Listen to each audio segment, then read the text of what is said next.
Il y a un aspect de l'œuvre magnifique de Hokusai qui n'est pas la partie la plus connue en France, loin de là, et que j'appellerais personnellement le système des objets. C'est-à-dire qu'il y a chez Hokusai cette sensibilité extraordinaire à un thème que nous appellerions en Europe la nature morte, et qui va faire qu'il va effectivement rassembler à plusieurs reprises des objets. Je pense qu'une partie de nos vies se passe à faire des choses, des objets, sur lesquels notre statut de sujet puisse se fonder. Nous avons besoin, pour nous sentir sujets, d'objets.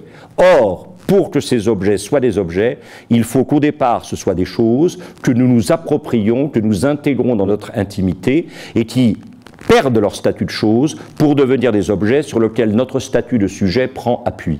À la mort, évidemment, ces objets sont condamnés à redevenir des choses.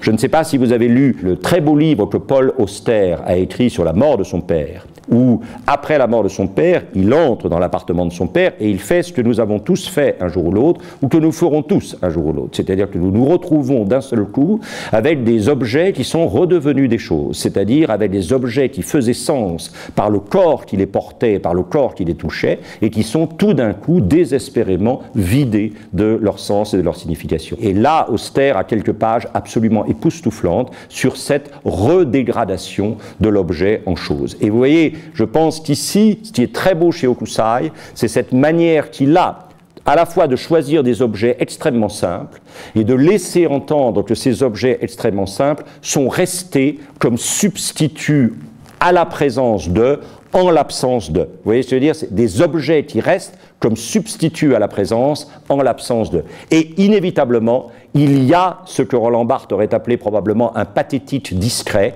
qui se dégage de cet ensemble d'objets, que ces objets soient assez nettement utilitaires, parfois assez nettement masculins, ou alors, effectivement, comme dans cet objet qui, évidemment, suggère une présence féminine devenue momentanément ou peut-être définitivement absente. Vous voyez qu'il y a une caractéristique de l'œuvre d'Hokusai qui est magnifique, c'est l'art de la réserve. C'est-à-dire que Hokusai ne remplit jamais son image, ou très rarement. On verra tout à l'heure des images remplies, mais c'est très rare. Hokusai a l'art de la réserve, c'est-à-dire qu'il a l'art de ne pas remplir toute la page. Et donc, finalement, à ce moment-là, l'objet ou les objets deviennent des apparitions, c'est-à-dire qu'ils semblent se détacher sur un fond d'absence ou de neutralité.